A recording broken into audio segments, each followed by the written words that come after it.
नमस्कार। तो आज मैं आपसे बात करना चाहता हूं स्वच्छ भारत मिशन के ऊपर। स्वच्छ भारत मिशन 2 अक्टूबर सन 2014 जब मोदी जी भारत के प्रधानमंत्री बने तो उन्होंने इस अभियान को लॉन्च किया और ये अभियान 2 अक्टूबर 2014 यानी महात्मा गांधी की 150वीं जयंती पर लॉन्च किया गया था। इसके दो बड़े मकसद थे। पहला मकसद था कि भारत को खुले में शौच मुक्त देश बनाया जाए, क्योंकि ये हमारे ग्रामीण समाज का लंबे समय से हिस्सा रहा है कि गांव के लोगों के पास आसपास जंगल होते हैं, खेत होते हैं, तो 30% पॉपुलेशन खेतों में या जंगलों में शौच के लिए जाती थी। तो इस मिशन को जब लॉन्च किया गया तो इस बात को ध्यान में रखा गया कि इन लोगों को शौचालय की सुविधा दी जाए ताकि ये खेतों में या जंगलों की तरफ शौच के लिए जाना बंद करें। तो ये इसका पहला मकसद था। दूसरा इसका मकसद था कि गीले और सूखे कचरे को अलग अलग करके प्रॉपर रूप से इसका प्रबंधन किया जाए। दो इसके मेन मकसद रहे हैं। इसके लिए इस मिशन को दो हिस्सों में बांटा गया। पहला हिस्सा जो ग्रामीण क्षेत्र के लिए था उसे कहा गया स्वच्छ भारत ग्रामीण मिशन, और जो दूसरा हिस्सा शहरी क्षेत्र के लिए था उसे कहा गया स्वच्छ भारत शहरी मिशन या अभियान। ग्रामीण क्षेत्र के लिए सरकार ने लोगों को 12,000 रुपए का अनुदान देने का प्रावधान किया ताकि उनके घरों में शौचालय बनवाए जा सकें और इस तरीके से ग्रामीण जनता को खुले में शौच मुक्त करा दिया जाए। अब प्रश्न यहीं पर खड़ा उठता है, क्या स्वच्छ भारत ग्रामीण मिशन सक्सेसफुल हुआ? तो मैंने कुछ गांवों में जाकर देखा और इस बात को ऑब्जर्व किया कि ये मिशन फेल हो गया। और इस मिशन के फेल होने के पीछे के कारणों पर जब मैंने गांव के लोगों से चर्चा की तो मुझे समझ में आया कि इसके कारण क्या थे। पहला कारण जो मुझे लोगों से चर्चा के बाद समझ में आया वो ये था कि इस मिशन की लॉन्चिंग के बाद भ्रष्टाचार बड़े पैमाने पर चालू हुआ। गांव में जिन लोगों के पास भी पक्के मकान थे तो उनके पास पहले से ही अपने पक्के शौचालय बनाए हुए मौजूद थे। अब गांव के प्रधान ने, बीडीसी मेंबर ने, ब्लॉक प्रमुखों ने या पटवारियों ने मिलकर इस 12,000 रुपए के भ्रष्टाचार को चालू किया। तो इन्होंने उनके पहले से निर्मित बाथरूमों के ऊपर लिखवा दिया कि स्वच्छ भारत मिशन के अंतर्गत ये बाथरूम बनाया जा रहा है, और जिसके वो मकान थे उनको 12,000 रुपए में से 5,000 रुपए या 7,000 रुपए दिए। बाकी बचे हुए पैसे 12,000 में से अगर 5,000 रुपए उनको दिए तो 7,000 रुपए बचे। 7,000 रुपए इन लोगों ने मिलकर, जिसमें पटवारी शामिल है, हो सकता है तहसीलदार भी शामिल हो, ग्राम प्रधान शामिल था, बीडीसी शामिल था, ब्लॉक प्रमुख शामिल था, इन्होंने मिलकर बंदरबांट की और उस पैसे को इन्होंने खा लिया। इसका एक दूसरा पहलू गांव में है। जिनके पास कच्चे घर थे उनसे भी इन्होंने ऐसा ही किया कि उनको 5,000 या 7,000 रुपए दिया और कहा तुम अपना एक बाथरूम बना लो और उसकी हमें फोटो खिंचवा दो। बाकी 5-7 हजार रुपए बचे वे फिर खा गए। तो जिसके पास बाथरूम नहीं था, जो झोपड़ी में रहता था, कच्चे घरों में रहता था, उसने जो 5,000 रुपए सरकार की तरफ से मिल रहे थे इसको स्वीकार किया। एक गड्ढा खुदवाया गया। उस गड्ढे को पक्का बना नहीं सकते थे क्योंकि पक्का बनाने के लिए तो 12,000 रुपए क्या, अगर आपको एक लैट्रिन का पिट बनवाना हो तो 12,000 रुपए में तो आप बना ही नहीं सकते। तो एक कच्चा गड्ढा जैसा बनाया गया और उसके ऊपर एक देसी टॉयलेट सीट जो 400-500 रुपए की मिल जाती है वो लगाई गई, पीली ईंटों की हेल्प से, कच्ची ईंटों की हेल्प से लगाई गई। कच्ची पीली ईंटों की दीवारें खड़ी की गई। ऊपर कबाड़ी के यहां से लाकर टीन सेट का टुकड़ा वगैरह डाल दिया गया। आगे से कबाड़ी के यहां से ला करके कबाड़ का जंग लगा हुआ टीन वगैरह ला करके एक दरवाजे का पल्ला जैसा बना दिया गया या पर्दा चादर टांग दी गई फटी हुई। इस तरीके से करके एक ढांचा जो कि फोटो खींच के दिखाना था वो दिखा दिया गया।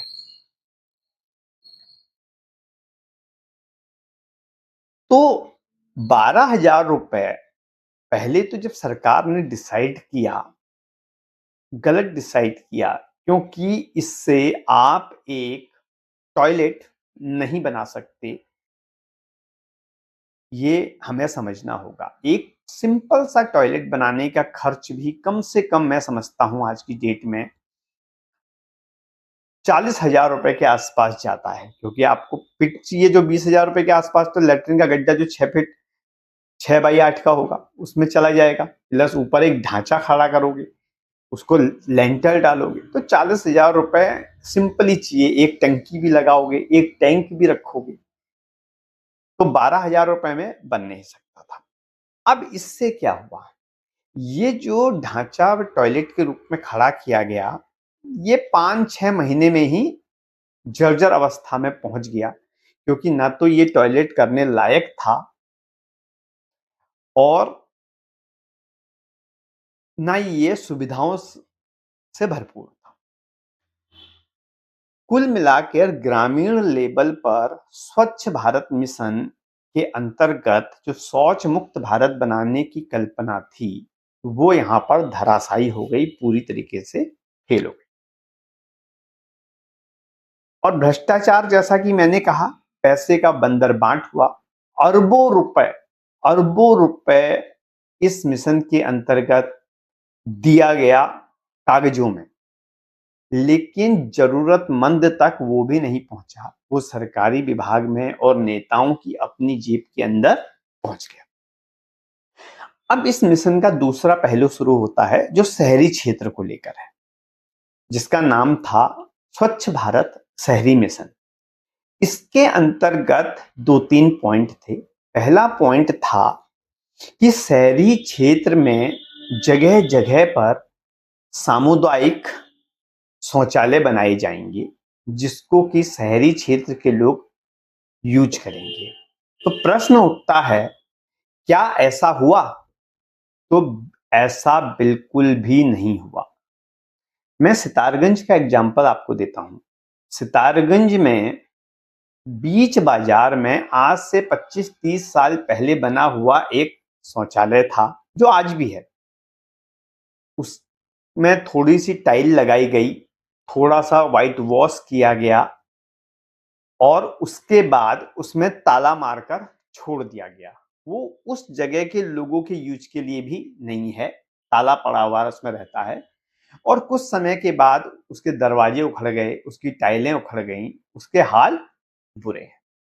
ये पहले का था, 25-30 साल पुराना टॉयलेट। उसके अलावा सितारगंज में तिरंगा चौक से लेकर अगर हम बाजार की तरफ को इंटर करें तो दूर दूर तक कोई भी शौचालय की व्यवस्था नहीं दिखाई देती। इससे एक बात साफ साफ पता चलती है कि स्वच्छ भारत शहरी मिशन के अंतर्गत जो पहला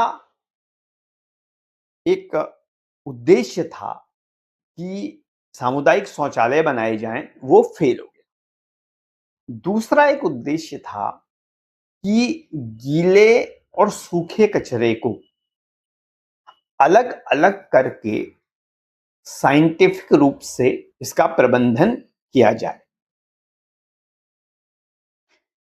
ये प्रबंधन भी पूरी तरह फेल हो गया और उसके पीछे रीजन था कि शहरी क्षेत्र के अंतर्गत आपने सरकार ने कूड़ेदानों की जो व्यवस्था देनी चाहिए थी, जो हर 100 मीटर में कम से कम 2 कूड़ेदान रखने चाहिए थे, वो एक भी नहीं रखा। मीन्स शहरी क्षेत्र के अंदर अगर आप ढूंढेंगे, क्योंकि मैं सितारगंज की बात कर रहा हूं, तो सितारगंज को देखते हुए मैं पूरे देश की बात कर सकता हूं या पूरे उत्तराखंड की बात कर सकता हूं।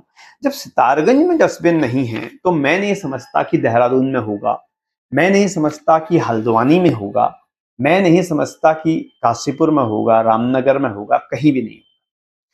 तो जो डस्टबिन की व्यवस्था आपने नहीं की, जब आप डस्टबिन की व्यवस्था नहीं करोगे तो लोग अपने कूड़े को ला करके उस डस्टबिन तक नहीं पहुंचा पाएंगे और इसकी जगह वो एक सब्स्टिट्यूट ढूंढेंगे। जहां पर भी उन्हें जगह दिखेगी वहां पर वो अपने कूड़े को डालेंगे। अब सरकार कहती है कि हमने सफाई वाली गाड़ियों की व्यवस्था की हुई है, जो रोज सुबह चिल्लाकर कहते हैं, कूड़ा वाला गाड़ी वाला आया घर से कचरा निकाल, गाड़ी वाला आया घर से कचरा निकाल। तो इस गाड़ी की हकीकत मैं आपको बताता हूं। ये जो गाड़ियां हैं, ये सरकारी गाड़ियां नहीं है, ये नगर पालिका की या नगर निगम की गाड़ियां नहीं है, बल्कि इसकी व्यवस्था प्राइवेट कंपनियों को दी गई है। प्राइवेट कंपनियां क्या करती हैं कि 3 दिन, 4 दिन, 5 दिन में अपनी मर्जी से आती हैं और आवाज लगाती हैं, गाड़ी वाला आया कचरा निकाल। 5 दिन तक, 3 दिन तक, 2 दिन तक कोई भी आदमी अपने घर के अंदर अपना कचरा संभाल कर क्यों रखेगा? दूसरा, सरकार की व्यवस्था है कि सरकारी उपक्रम को पैदा किया जाए ताकि परमानेंट लोग इस व्यवस्था पर लगे रहें और व्यवस्था सुचारू रूप से चलती रहे। लेकिन सरकार यहां पर पूरी तरीके से फेल हो गई। सीधे सीधे शब्दों में कहा जाए कि ये जो मिशन था, स्वच्छ भारत शहरी मिशन, ये भी यहां पर फेल हो जाता है, फेल हो जाता है। अब तीसरा जो उद्देश्य था कि आप साइंटिफिक तौर पर सूखे और गीले कचरे का प्रबंधन कैसे करेंगे? तो इसके लिए 2 साइंटिफिक तरीके हैं।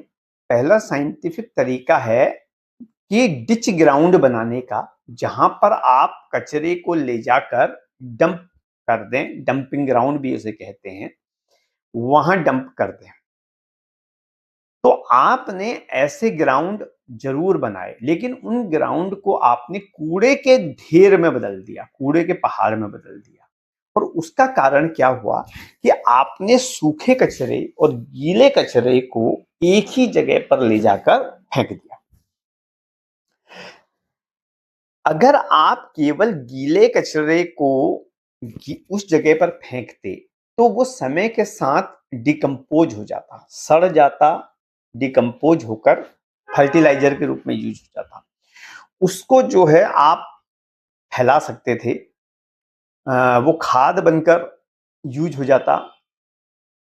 वो चीजें आपने नहीं की। और सूखे कचरे को अगर आपने पहले ही सेपरेट कर दिया होता और साइंटिफिक तरीके से डिकम्पोज करने के लिए हर नगर पालिका क्षेत्र में एक रिसाइकलिंग प्लांट लगाया होता।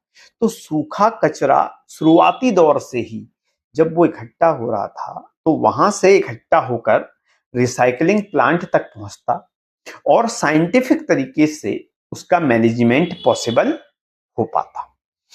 तो यहां पर जो साइंटिफिक अप्रोच की बात की गई वो केवल कागजों में थी, उसका सच्चाई से कोई भी लेना देना नहीं था।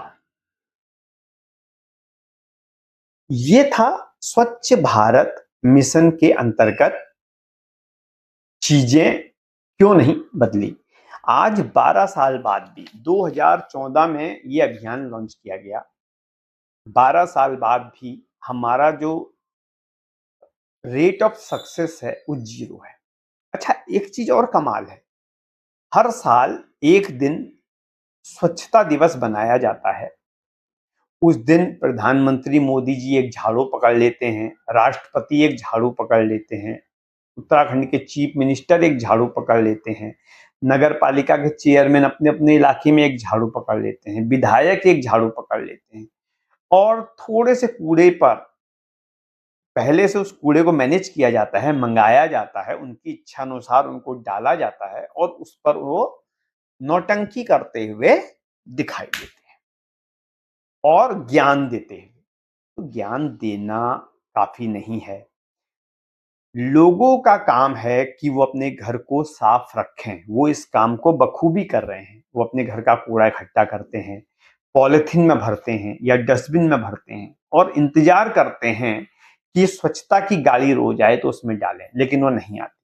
जब 3-3 4-4 दिन तक नहीं आती तो उन्होंने अपनी आदत का उसे हिस्सा बना लिया कि वो उसको डस्टबिन वाली जगह जहां डस्टबिन नहीं रखा हुआ है वहां छोड़ आते हैं। अब आपकी मर्जी, क्योंकि उस जगह से कूड़ा उठाना लोगों का काम नहीं है। लोगों का काम अपने घर को स्वच्छ रखना है। शहर को स्वच्छ रखने के लिए नगर पालिका की सरकार को चुना गया है। शहर और ग्रामीण ग्राम सभा को स्वच्छ रखने के लिए प्रधान, ग्राम प्रधान और उसके अंतर्गत लोगों को चुना गया है।